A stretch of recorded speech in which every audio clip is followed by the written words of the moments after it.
vegam udrupastha vegam etan vegan yo vishaheta dhiraha sarvam apimam prithvim sasishyat. So we'll have the translation. Srila Prabhupada ki jai. Translation by Srila Prabhupada. Srila Prabhupada ki jai. A sober person who can tolerate the urge to speak, the mind's demands, the actions of anger, and the urges of the tongue, belly, and genitals is qualified to make disciples all over the world. So we studied the purport, some of the purport last week. So what we do, we will start reading the purport again from where we left, and then we'll discuss the points as we go. Okay, and if any questions, you can ask as we go as well. So Mataji, Divanshi Mataji, would you like to read that again? So it's from the para. The restlessness. The restlessness. Yes. Yes. Okay. The restlessness or fickleness of the mind, Manoved, is controlled when one can fix his mind on the lotus feet of Krishna. The Chaitanya Charitamrita, Madhya Lila, chapter 22, verse 31, says, Krishna Surya Sama, Maya Haya Andhakar, Yaha Krishna Taha Nahi Mayara Adhikar. Krishna is just like the sun, and Maya is just like darkness. If the sun is present, there is no question of darkness. Similarly, if Krishna is present in the mind, there is no possibility of the minds being agitated by Maya's influence. The yogic process of negating all material thoughts will not help. To try to create a vacuum in the mind is artificial. The vacuum will not remain. However, if one always thinks of Krishna and how to serve Krishna best, one's mind will naturally be controlled. Yes. Similar. Yes, Mataji, we'll discuss by one by one urges. So we discussed the Vacho Vegam last week. So this one is the Prabhupada is saying flickerness of mind. So Manasaha Vegam, mind's demands. Mind's nature is that the mind is always demanding, and restlessness and flickering. Like Arjun said in Bhagavad Gita, chapter 6, verse 34, that Chanchalam hi manaha Krishna pramathi balvad dridham. So mind is restless, turbulent, obstinate, and very strong. O Krishna. Tasyaham niyagram manne vayor iva suduskaram. To subdue it, I think, is more difficult than controlling the wind. So mind is flickering and restless, going here and there, from one thought to another thought, constantly jumping around like monkey. So turbulent and obstinate, pramathi. Pramathi is like an elephant who's intoxicated. When an elephant gets intoxicated, he is very uncontrollable and very strong, because elephant is very strong. So that's why mind always demands, and there are endless demands and desires in mind, because mind is like a storehouse of our desires.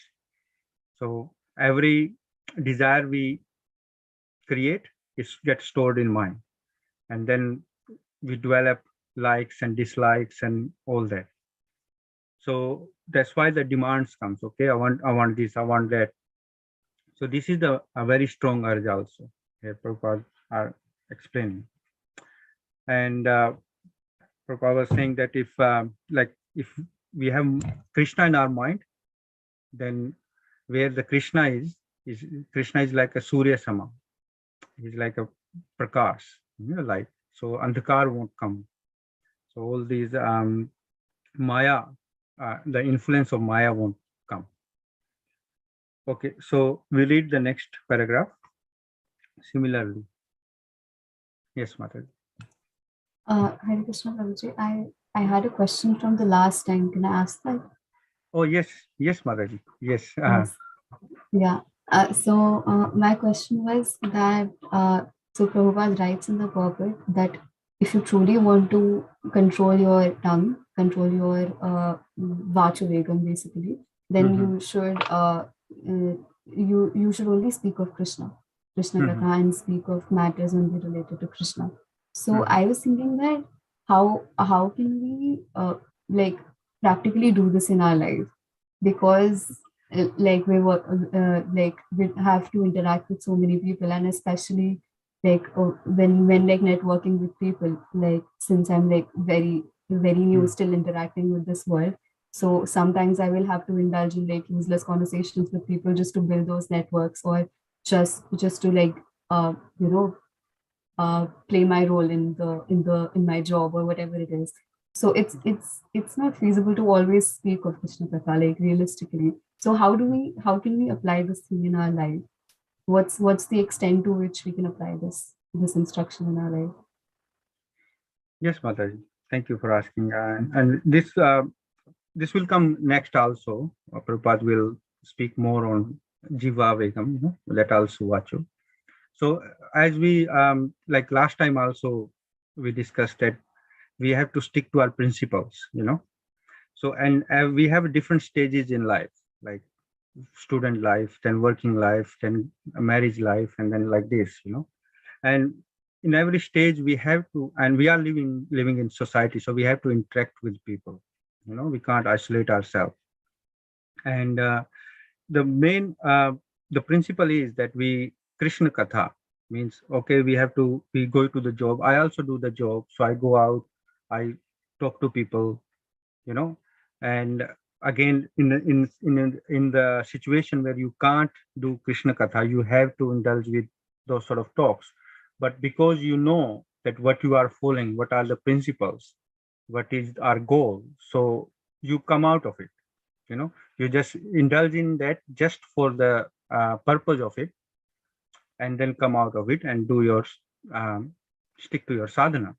So this is the symptom of devotees. Actually, devotees also, they are also living in this material world. All the modes of material nature works on us, but the symptom or the worst quality of devotees that comes out and get up again and keep doing his sadhana.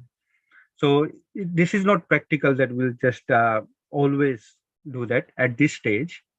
But as I said, the different stages will come. Like when you are in later stage of life, when you are vanaprastha or sannyasi. So sannyasis goes around everywhere, around the world, and they do Krishna Katha. So their life is nothing than other than Krishna Katha. And again, it's a different services as well. Like if building temples, then you have to deal with different people. If you're doing programs, you have to uh, go into the mode of passion to get the things done. So in we have to keep mind of all these situations, and then work around it.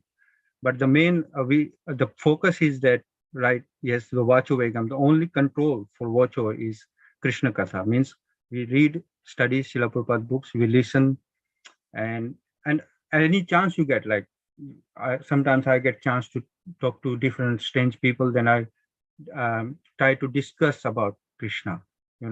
So that's also like a preaching.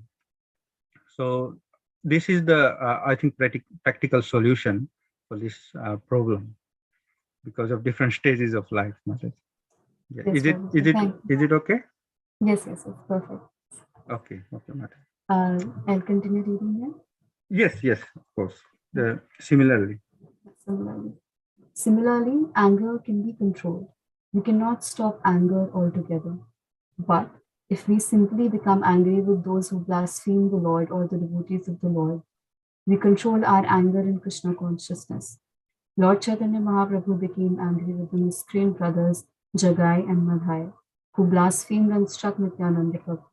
In his Shishtashtaka, Lord Chaitanya wrote, Ranadapi Shunichena Karurapi Sahishuna. One should be humbler than the grass and more tolerant than the tree. One may then ask why the Lord exhibited his anger. The point is that one should be ready to tolerate all insults to one's own self.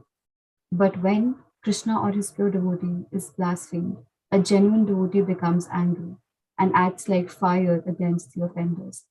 Krodh, anger, cannot be stopped, but it can be applied rightly. It was in anger that Hanuman set fire to Lanka, but he is worshipped as the greatest devotee of Lord Ramchandra. This means that he utilized his anger in the right way. Arjun serves as another example. He was not willing to fight, but Krishna incited his anger. You must fight. To fight without anger is not possible.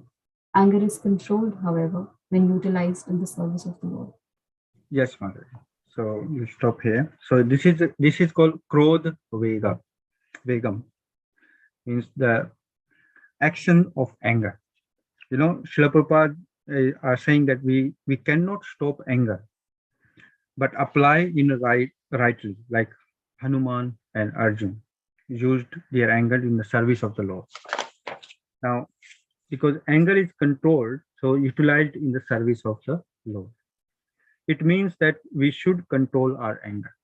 His Holiness Mahavishnu Goswami Maharaj said that anger is one letter short than danger. So when we are angry, it's very dangerous situation, because when we are angry, we cannot think clearly, and our actions done in anger have a bad consequences. So the here instructions are to refrain from anger or tolerate the actions when you are angry. If we get angry, just give some time to react, not immediately, because that's what when we are angry, we try to immediately do something. So, but if we have this in our mind that, okay, we are angry, and most of the time we'll read further why the anger comes, like frustration, or it's two types of anger Srila Prabhupada will explain. So yeah, this is the practical instruction that we can apply, that we can refrain from it for a while rather than immediately acting on it, when you are angry, because then the bad things happen, right? So is it okay? Is any question on anger? Prabhuji, just one small question. That what happened, like since you've been preaching for a long time now, so how do you deal with those situations where you're talking to someone and that particular person is blasphemous or offensive towards the instructions or towards Krishna or the devotees? So how do you deal with those situations? Yes, this is actually offense against the holy name of the Lord as well. To not to know preaching the person who doesn't have a faith. And if people, because there are two situations, like if you can control the situation and you are powerful enough to control the situation, then you will act in that situation. If you are not, then you can just leave the place, because blasphemy, devotee don't want to listen blasphemy. It's a very offensive thing. So yeah, in that situation we'll leave, because when you are preaching, like long time ago we used to, Sital Prabhu also and Avinash Prabhu, we used to go to night markets and people are there. People sometimes they just come, like Christian people and other people, they try to blaspheme, so we'll just tolerate and back off and go from there or different place. So it's not like that you always have to, in anger, you are like, if you are like Hanuman, very strong, you can burn the Lanka, but we are not at this stage. So we don't want to listen it. So we'll just leave, So in that situation, I think that is the practical solution. Is it okay, Mother? Yes, Right. Prabhuji, is it okay if I turn off my video? My bandwidth is a bit low. My internet is not working. I'm connected to the hotspot. Oh, okay. Yes. If that helps, yes. Yes. Okay. Right. Uh, So we are on the as For the urges. As for the urges. As for the urges of the tongue, we all experience that the tongue wants to eat palatable dishes. Generally, we should not allow the tongue to eat according to its choice, but should control the tongue by supplying prasad. The devotee's attitude is that he will eat only when Krishna gives him prasad. That is the way to control the urge of the tongue. One should take prasad at scheduled times and should not eat in restaurants or sweetmeat shops simply to satisfy the whims of the tongue or belly. If we stick to the principle of taking only prasad, the urges of the belly and tongue can be controlled. In a Yes. similar... So, yes, Malaj. So we'll just discuss with that urge. So it's also a jiva vegam, and I think last week Parth Prabhu asked this question also, and we have a little bit clarity on it. Like in practical implementation, is if you are outside, you're traveling, or you can't have prasadam all the time, so we can have fruits and that sort of things, or dry fruits, and pray to Krishna. But as far as the principle goes, that we have to stick to the principle that we shouldn't be unnecessarily eating out or eating sweet meat shops, those different refers and all that. So these are the do's and don'ts. That's what we're learning now, means these are the basic foundation. If we don't stick to those do's and don'ts, then we'll have problem later on. So, and that's why this nectar of instruction is based on, which is a instructions nectar. So these instructions we have to follow. So, all right. So we'll read further the next paragraph. Yes, Prabhu. I'm sorry. I feel like I'm bombarding you with questions. I'm sorry about that. My simple question is that Prabhupada writes that one should take prasad at scheduled times. So, Yes. are there any scheduled times that we're supposed to take prasadam in for food, eating food in?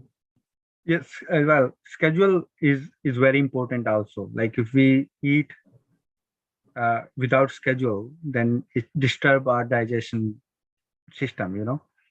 Like if you are young, you have to eat like 3 times, but after a certain age, you have to eat like 2 times.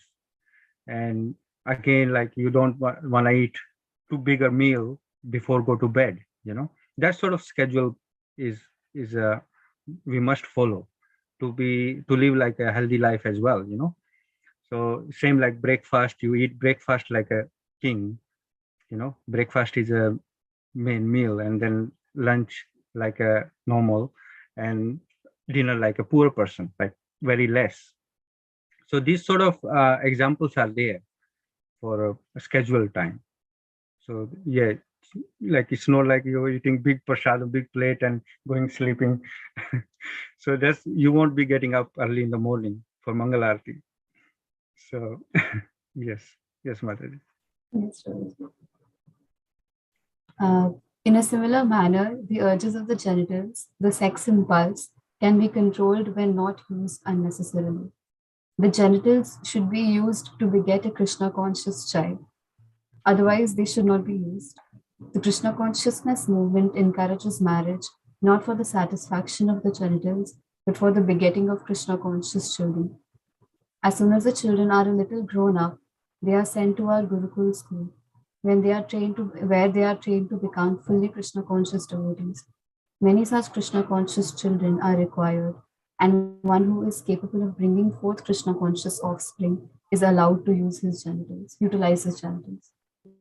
Yes, Mataji. So I will share just a couple of points on that. So here, Srila Prabhupada is explaining the Jiva Vegam and Udara and Upastha Vegam. Udara means belly and Upastha genitals. So these, the urge of tongue, belly and genitals. Actually, when we see these three, these are in one line. And then, so these are in one line, then belly and then genitals, tongue, belly and genitals. So it all start from tongue, because tongue got 2 functions, speaking and tasting. So if we regulate our speech and eating, then our belly will be okay, most of the diseases start from undigested food in belly. So Srila Prabhupada are saying that taking prasadam at scheduled time, as we discussed. So this means that overeating and unregulated eating. I think Amrish Prabhu shared the post that if we have a choice for overeating or undereating, because they both are not recommended, but we should, if we have a choice, we should go for undereating, because overeating is very bad, like for your health also. So if we follow this, then the urge of genitals will be controlled easily. So sex urge can be regulated by begetting Krishna conscious children. So Srila Prabhupada is saying that the sex impulse can be controlled when not used unnecessarily. If we use it for sense gratification, then it will increase more and more. Same like itch. If we have a itch, so if we scratch it, and then that time we feel really good. But after that, if you really hard, blood will come, and then it will make it worse. So it's the same like that. So it will increase more and more. So these urges we can control by following Krishna consciousness and these regulative principles, very strictly. Yes, Motherji. So there's another paragraph that I want to, if we read that and got some points out of it. Yeah.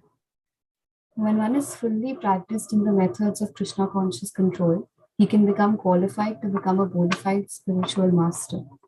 In his Anuvritti explanation of Upadeshamrit, Srila Bhakti Siddhanta Saraswati Thakur writes that our material identification creates three kinds of urges: the urge to speak, the urge or demands of the mind, and the demands of the body. When a living entity falls victim to these three types of urges, his life becomes inauspicious. One who practices resisting these demands or urges is called tapasvi, or one who practices austerities.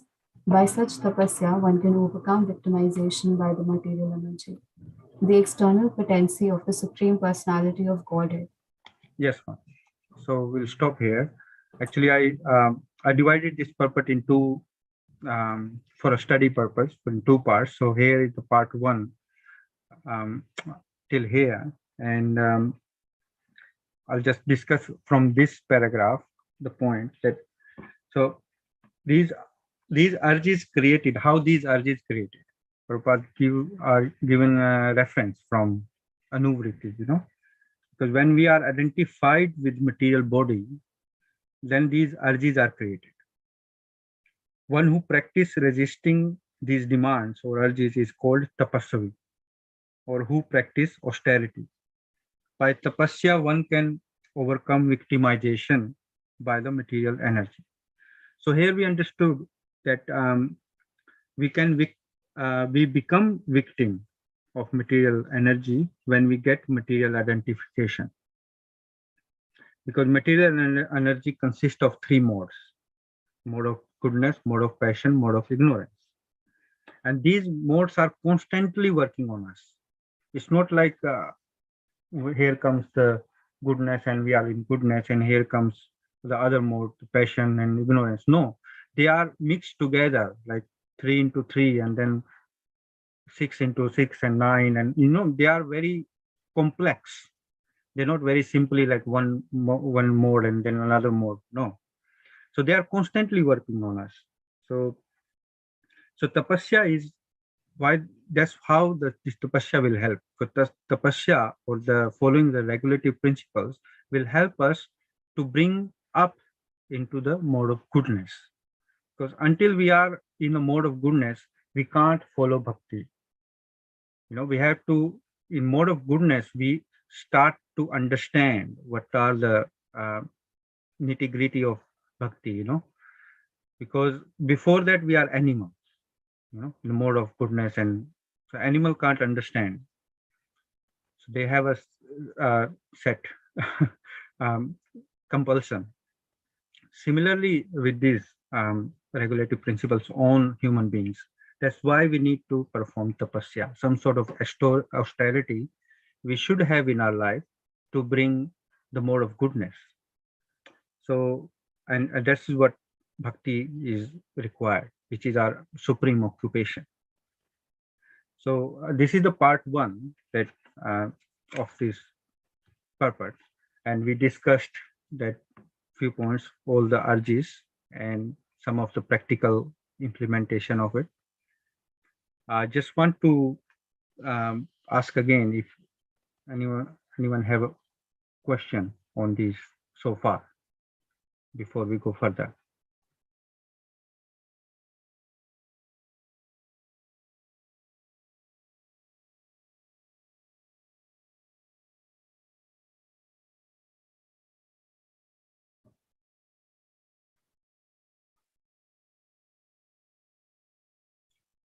Right. I think everyone understood. So now we'll start part two. In this part two, Prabhupada will explain more about these Vegas, especially the urge to speak and genitals and other Vegas, and some references as well. So, okay, we'll start again. Reading? Yes, Mataji. Yes. When we refer. When we refer to the urge to speak, we refer to useless talking, such as that of the impersonal Mayavadi philosophers or of persons engaged in fruitive activities, technically called karmakand, or of materialistic people who simply want to enjoy life without restriction. All such talks or literatures are practical exhibitions of the urge to speak. Many people are talking nonsensically and writing volumes of useless books, and all this is the result of the urge to speak. To counteract this tendency, we have to divert our talking to the subject of Krishna. This is explained in Srimad Bhagavatam, Canto 1, Chapter 5, verse 10 and 11. Yes, Mataji. Should I sing? Yes, we can sing. The meter of this is the same of Vachoveka. Vachoveka. Yes. Okay. Nayadvachaschitrapadam harirasho jagat pavitram pragaditakarvichit tadvaya samti thamushanti manasa nayatrahamsa niramantyushikshaya. Very nice, Mataji. Yeah. Those words which do not describe the glories of the Lord, who alone can sanctify the atmosphere of the whole universe, are considered by saintly persons to be like unto a place of pilgrimage for crows. Since the all-perfect persons are inhabitants of the transcendental abode, they do not derive any pleasure there. Yes. So I'll discuss a few points from, because these two verses are very important verses, and His Holiness Mahavishnu Goswami Maharaj also given a class on these verses, and they are very important verses in preaching. So, so in this part, as I said, that Srila Prabhupada are explaining the urge to speak and to eat, and how the tongue is most ferocious and uncontrollable. So the first one, the point he's talking is useless talk and urge to speak. So Srila Prabhupada is saying that materialistic people who simply want to enjoy life without restriction technically are called karmis, or impersonalist, or fruity workers. People are writing volumes of useless books and literature to satisfy their urge to speak. There are these two references here to counteract that, because we can see nowadays, well, the books are there, but internet is there also, It's so many platforms. People just want to use the Vachovegam in useless talk, and it's full of that everywhere. So especially in today's world, it's very critical, very important to have the knowledge from the trusted source, because it's so much contamination, so much false narratives, and media is also not very they all biased. So it's very critical. The same way in spirituality, we should take the knowledge from the uncontaminated place. And especially when we are in training or we are in under the guidance, so we should be stick to the one source, not jumping all the sources. So when we are stick to one source and we understand, when you come into the higher level, then you can because you have to set your benchmark, right? So to setting up that benchmark is like Srila Prabhupada books are our benchmarks, you know. So then we can go here and see what's happening around us, and we understand better. So, and this first verse that we recited is it talks about actually Paramhamsa and crows, because and their mental attitudes are different. The main difference is their mental attitude is different, you know, because passionate fruitive workers like crows, they take pleasure in wine, woman, and places of gross sense gratification. But swan or hamsa are seen in natural scenic beauty or transparent reservoir of water and lotus flowers. So pilgrim for crows are such kind of places and mundane literature. Srila Prabhupada said this kind of literature as like a decoration of a dead body. You know, in the Western culture, they have this sort of thing that before the funeral, they decorate the dead body, you know, very nicely. But what is the use? Because the spirit soul is gone and the living force is not there. So it's just a dead body.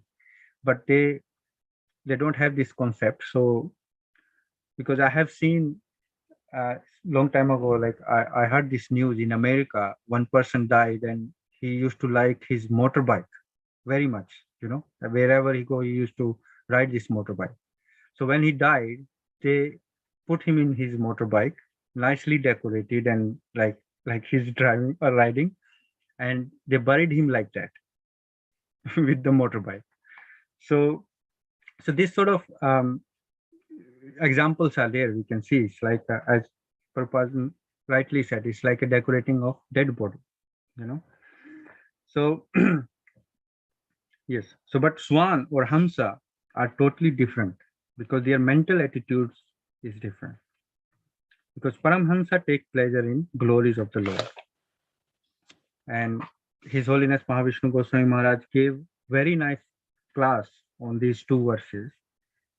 Maharaj said that when no glories of the Lord, that is like rubbish dump, you know, like crows.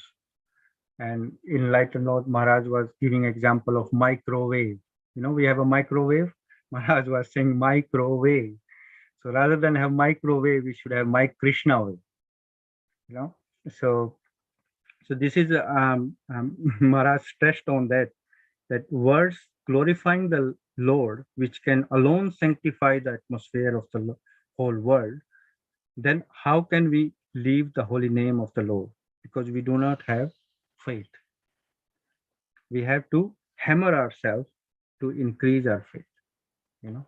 So this is another point Maharaj was saying, that if we have to hammer it our mind, ourselves, constantly with the association of the devotees, reading Srila Prabhupada's books, contemplating on them, realizing it, then it is a practical solution for occupying our mind in Krishna Katha.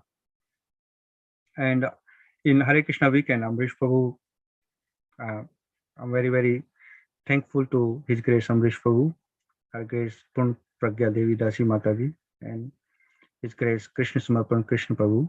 That under their guidance and training, I learned all this. You know, otherwise, my life was very bad shape before. And Prabhuji introduced me all this to Srila Prabhupada, Srila Gurudev. And I see Prabhuji constantly try to send those quotes and topics. So we are engaged in that.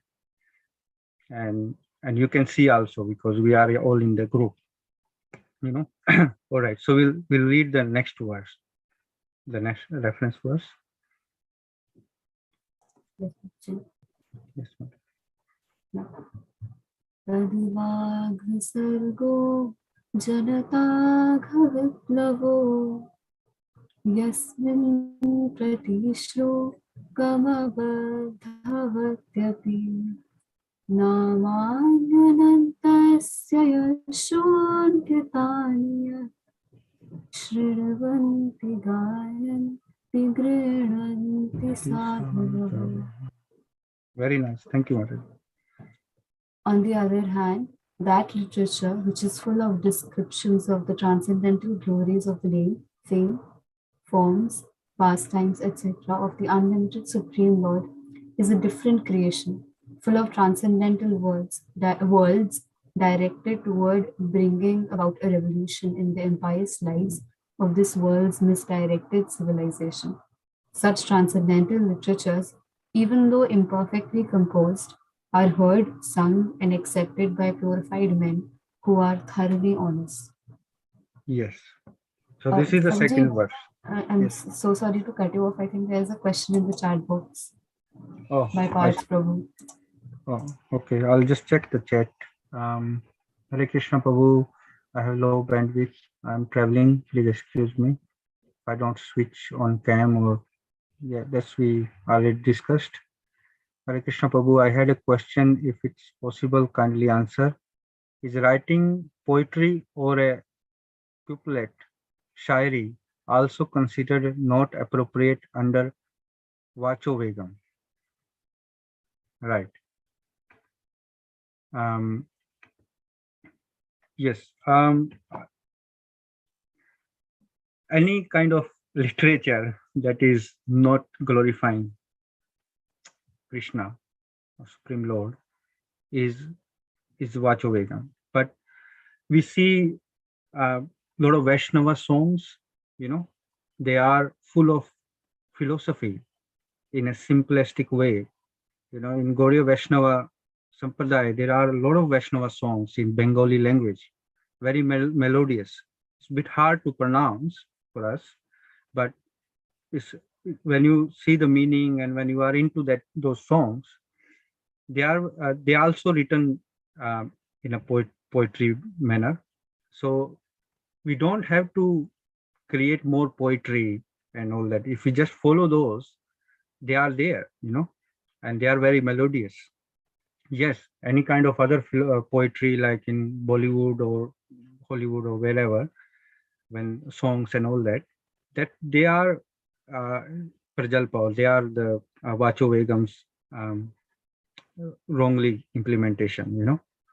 So yes, the poetry and other literature which is not related to Krishna is comes in the same category.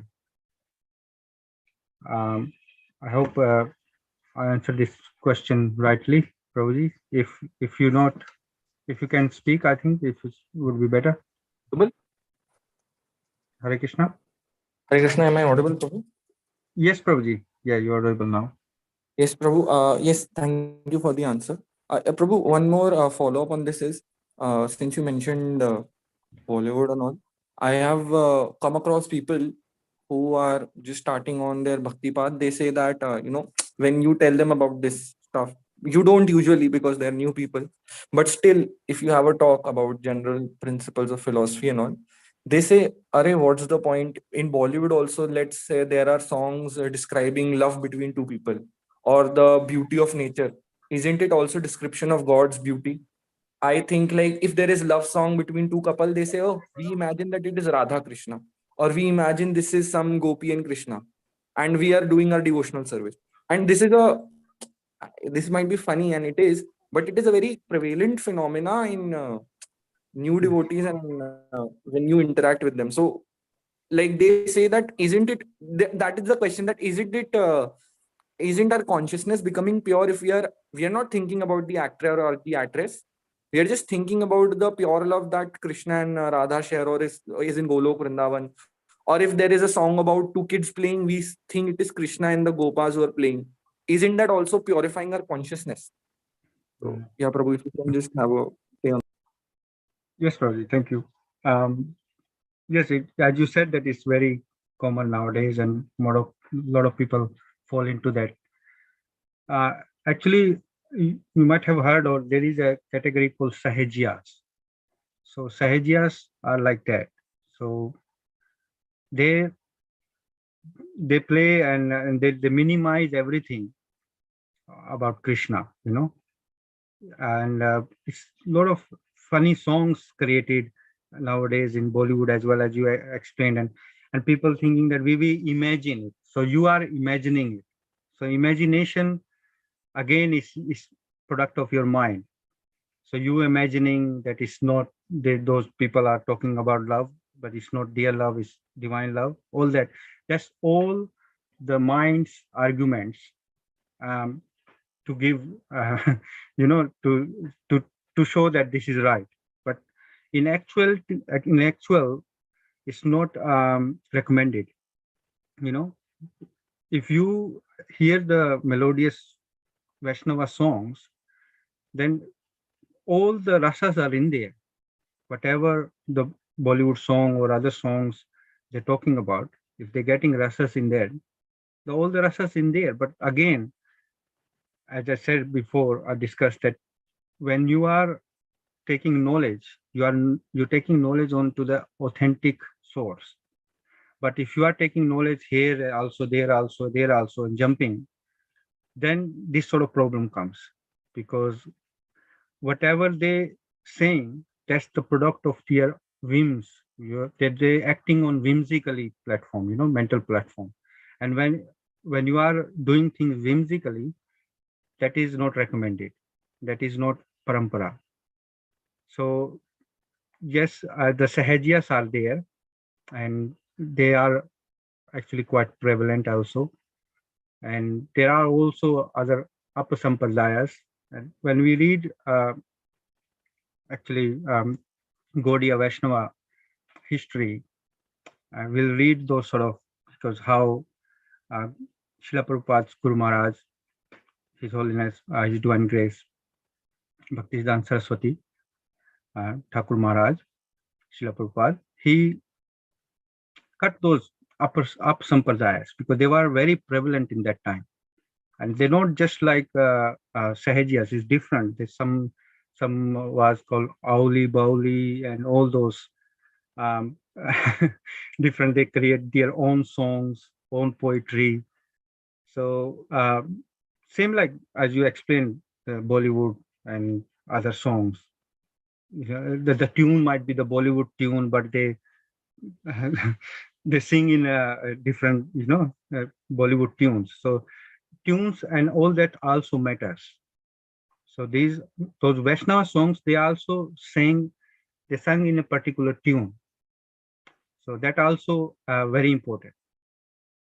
Yes, Prabhu. So they all come in Sahajiyas. So if they are imagining, so that's their whimsically platform they're reacting on. So basically, so you're saying that even consciousness which you have while you're writing a song, composing a song, that also matters when somebody listens to that. For example, this is difference between Bollywood and Vaishnava, let's say. But even among, we find songs that are glorifying Lord Krishna, let's say, in Bollywood films, Choto Samira Laddu, some songs which are not authorized, but they are in direct connection with Krishna. They are not talking about some mundane girl, boy, or some kids, etc. They're talking in direct relation with Krishna.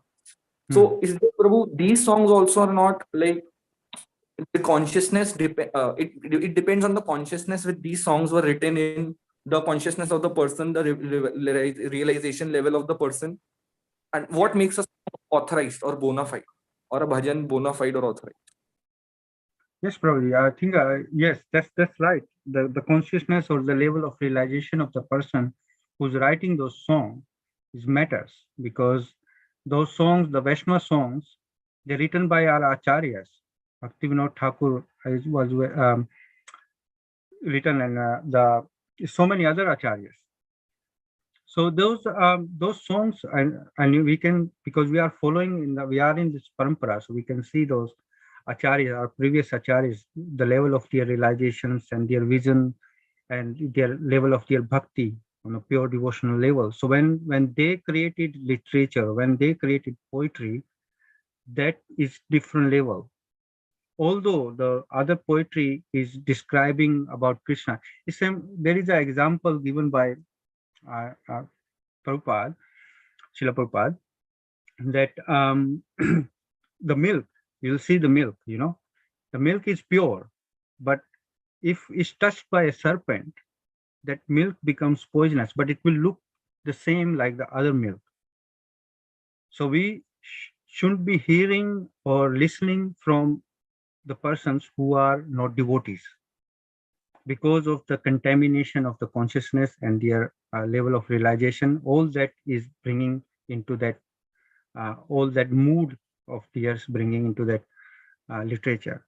So that example is, I think, is appropriate. When the milk is two pots of milk, one is pure, one is touched by a serpent, you can't tell the difference by looking at it. Yes, Parth Prabhu, is it? Thank you so much, Prabhu. Thank you for your time. Yes, Prabhu. That beautifully explains. Thank you. Thank you, Prabhu. So I think we stop here because of the time restriction, and I will read the second verse again next week, because these two verses quite important. So there's a few important points on this second verse also we'll discuss. So we covered only one verse today. Just want to ask if other participants, if they have any question for today's discussion, please.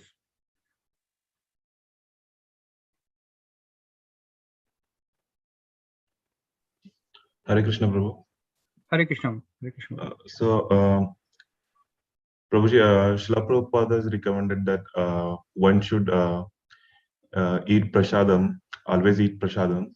So whatever is remain after we offer it to Krishna, to control our senses of the tongue. So what if suppose like I decide to cook certain dish for the Krishna, but the mood when I decide that the dish I want to cook for the Krishna, it's because I want to eat that. So is it the satisfying of a tongue, or the service to the Lord? So it's Yes.